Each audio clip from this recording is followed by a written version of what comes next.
Catch yourself wrestling with that age-old question, what's it all about, this whole meaning of life thing? Today, we're diving deep into that very question with John Vervaeke. He'll be our guide, using excerpts from one of his fascinating lectures. We're going beyond cliches and platitudes to really try to understand the building blocks of meaning in life. What's really interesting is that Vervaeke, it starts with this idea of religio, which at first might seem like a curveball, but he's not talking about traditional religion like going to church or anything. He's using it in this broader sense of feeling deeply connected, both to something bigger than ourselves and within ourselves. Okay, let's unpack that a little bit. Okay. What does it mean to be deeply connected on both those levels? How does that tie into finding meaning? Vervaeke, he breaks religio down into two dimensions. There's what he calls the horizontal dimension, which is our connection to the world around us, our relationships, our communities, our environment. And then there's the vertical dimension, which is all about how we're aligned within ourselves. That's our beliefs, values, sense of self. So it's like we're searching for this harmony both internally and externally. It sounds like it's more than just feeling generally connected. You're absolutely right. Vervaeke argues that real meaning, what he calls profound religio, comes when those two dimensions. It's like all the pieces of ourselves and our place in the universe, they just click into place. It's not just about feeling connected, but feeling deeply aligned and in sync, almost like finding your place in this grand symphony of existence. Vervaeke connects this to those core elements of meaning in life: coherence, purpose, and significance. We're not talking about some preordained destiny here, but rather the everyday experience of living a life that feels meaningful. It seems like our culture puts so much emphasis on purpose. Find your one true calling. Is that really the be-all and end-all of meaning? Yeah, that's a big question, and it's a question a lot of people are grappling with these days. Interestingly, having a sense of purpose is important, having goals and working towards something. Recent research suggests that mattering might be even more crucial. Mattering. Yeah, it's this deep-seated need to feel like our lives have weight, that we're connected to something larger than ourselves, and that we're contributing to something truly valuable. This reminds me of those old answering machine messages. Pouring your heart out, professing your undying love to someone. Only to be met with that cold, impersonal, sorry, I'm not here, leave a message at the beep. There's just a certain absurdity to it, don't you think? Totally. Really putting yourself out there. And that highlights what Vervaeke connects to Thomas Nagel's concept of the absurd. The indifferent nature of the universe. It's like the universe just shrugs and says, beep. If we're constantly bumping up against that feeling of absurdity, how do we find solid ground for meaning? That's where this idea of meta-perspectival thinking comes in. Imagine for a moment that you're an ant and you're walking across this vast, intricate painting. You might perceive a bit of color, maybe some texture. But you lack the perspective to grasp the bigger picture, the meaning that the artist intended. So we're like that ant, so focused on our tiny corner of the world that we miss the bigger picture, the grand design, if you will. Exactly. Meta-perspectival thinking allows us to zoom out. It allows us to hold multiple perspectives at once. We can acknowledge the limitations of our own viewpoint while recognizing the validity of other perspectives. So instead of just seeing these individual brushstrokes, we're trying to understand the painting as a whole. And that shift in perspective, that ability to hold multiple truths, that's crucial for finding meaning, even when life feels absurd. It allows us to embrace complexity and nuance, to accept that there might not be a single answer to the meaning of life. It might be more complicated than that. It might be a tapestry of experiences, connections, and contributions that weave together to create something meaningful. It's about expanding our understanding, not just of the world around us, but also of our own place within it. Which brings us back to this idea of mattering. Vervaeke points to two philosophers who shed light on this, Iris Murdoch and Susan Wolf. They're both great. And they both challenge us to think beyond ourselves, beyond our own desires when it comes to finding meaning. Murdoch had this radical notion that true love isn't just about our own feelings. It's about recognizing the reality of something outside of ourselves, acknowledging that something else has its own inherent worth and value. It's about how we matter in the grand scheme of things. Wolf adds to this by arguing that a meaningful life isn't just about being a good person. It's about connecting with something larger than ourselves. Dedicating ourselves to something we find genuinely worthwhile. And she stresses that this doesn't have to be physically larger. It could be a cause, it could be a community, creative pursuit. It's about finding something that resonates with your values and then contributing to it in a meaningful way. If we want to find meaning, we have to look beyond ourselves, find something that truly resonates with us, and figure out how to matter to that something. It's this process of exploration and engagement. It makes you wonder, doesn't it? What does it actually mean to fall in love with reality? How do we cultivate that sense of mattering in a world that often feels indifferent? It's a question worth pondering. And here's where I think Vervaeke throws us a bit of a curveball. He suggests that the very intelligence that allows us to seek meaning, to even grapple with these big questions, Yeah. can lead us astray. Our own minds can sabotage our search for meaning. That's a sobering thought. Yeah, there's no such thing as a free lunch, even when it comes to intelligence, right? The same cognitive shortcuts that make us efficient thinkers, that help us navigate a complex world, can also create blind spots Okay. and biases. Okay, I'm intrigued, but I need a concrete example. How does this play out in our lives? Okay, let's talk about those moments when a loved one is on an airplane. Oh, yeah. You can't help but picture, like, worst case scenarios. All the time. Their anxiety goes through the roof, even though statistically, Yep. you're probably far more likely to be in a car accident. I'm the first one to go into a tailspin if I imagine that plane going down. But put me behind the wheel, and I'm strangely calm. Why is that? It all comes down to something called the availability heuristic. Okay. Our brains tend to overestimate the likelihood of events that are easily recalled Okay. or vividly imagined. Right.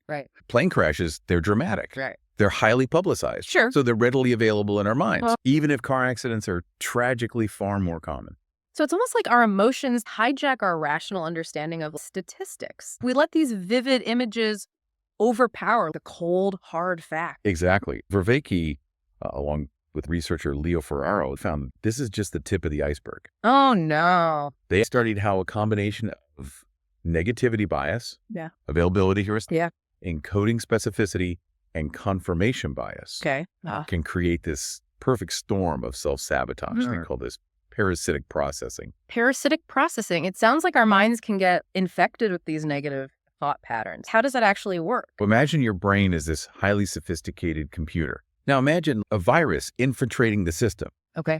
That's essentially what parasitic processing does to our minds. Let's say you have this negative experience. Okay. Maybe you bomb a presentation at work, right? Your brain, it's wired to avoid danger, to protect your ego. Sure. It latches onto that negative event. So we're hardwired to remember those negative experiences more vividly. Yeah, exactly. Because our brains are trying to protect us from repeating them. Exactly.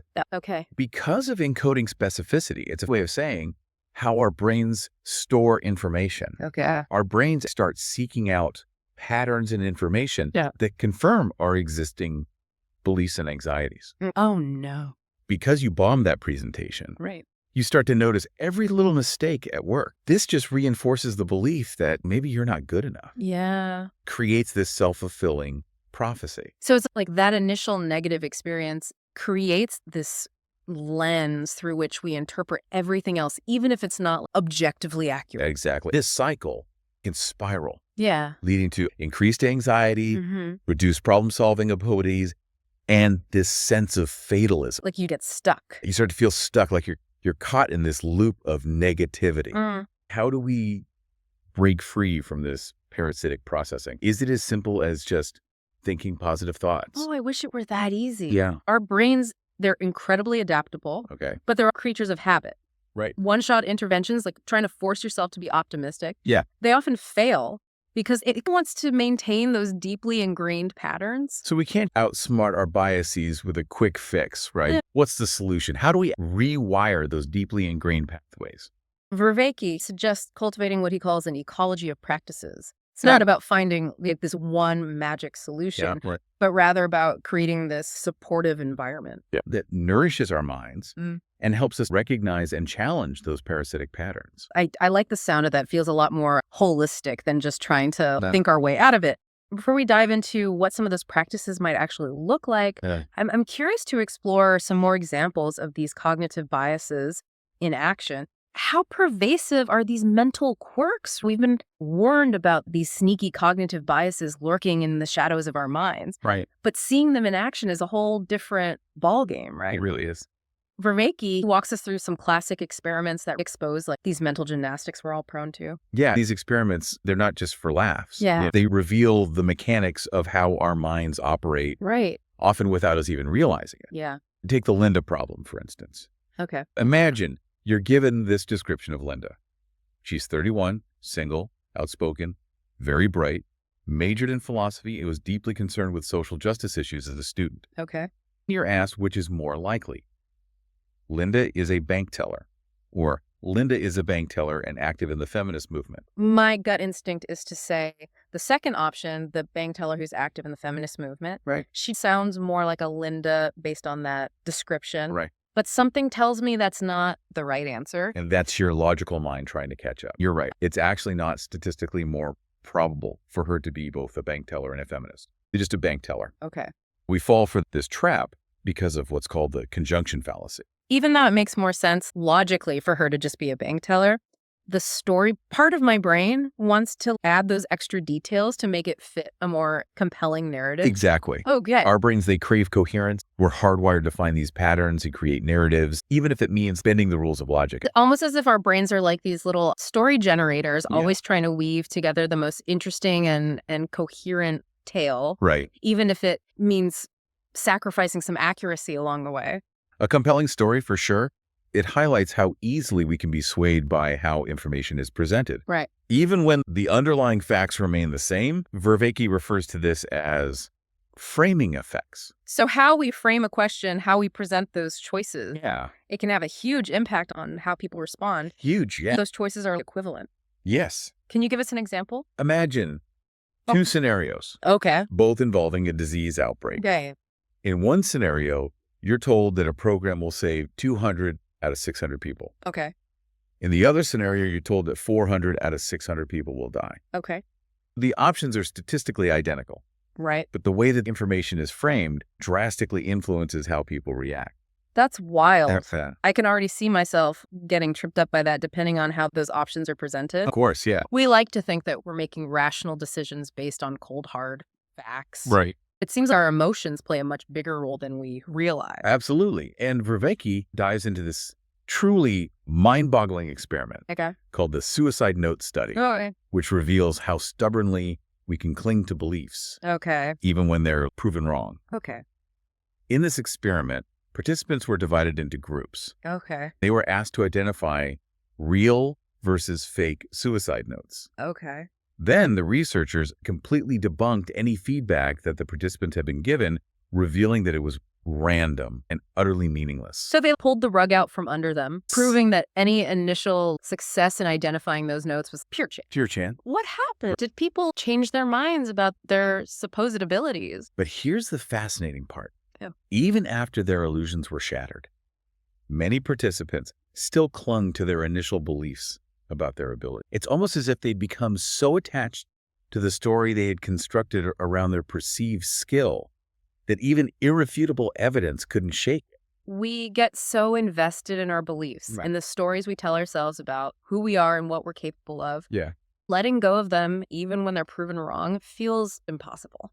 It can feel that way. Are we all just hopelessly biased then? Right. Is there hope for us? Don't despair. Okay.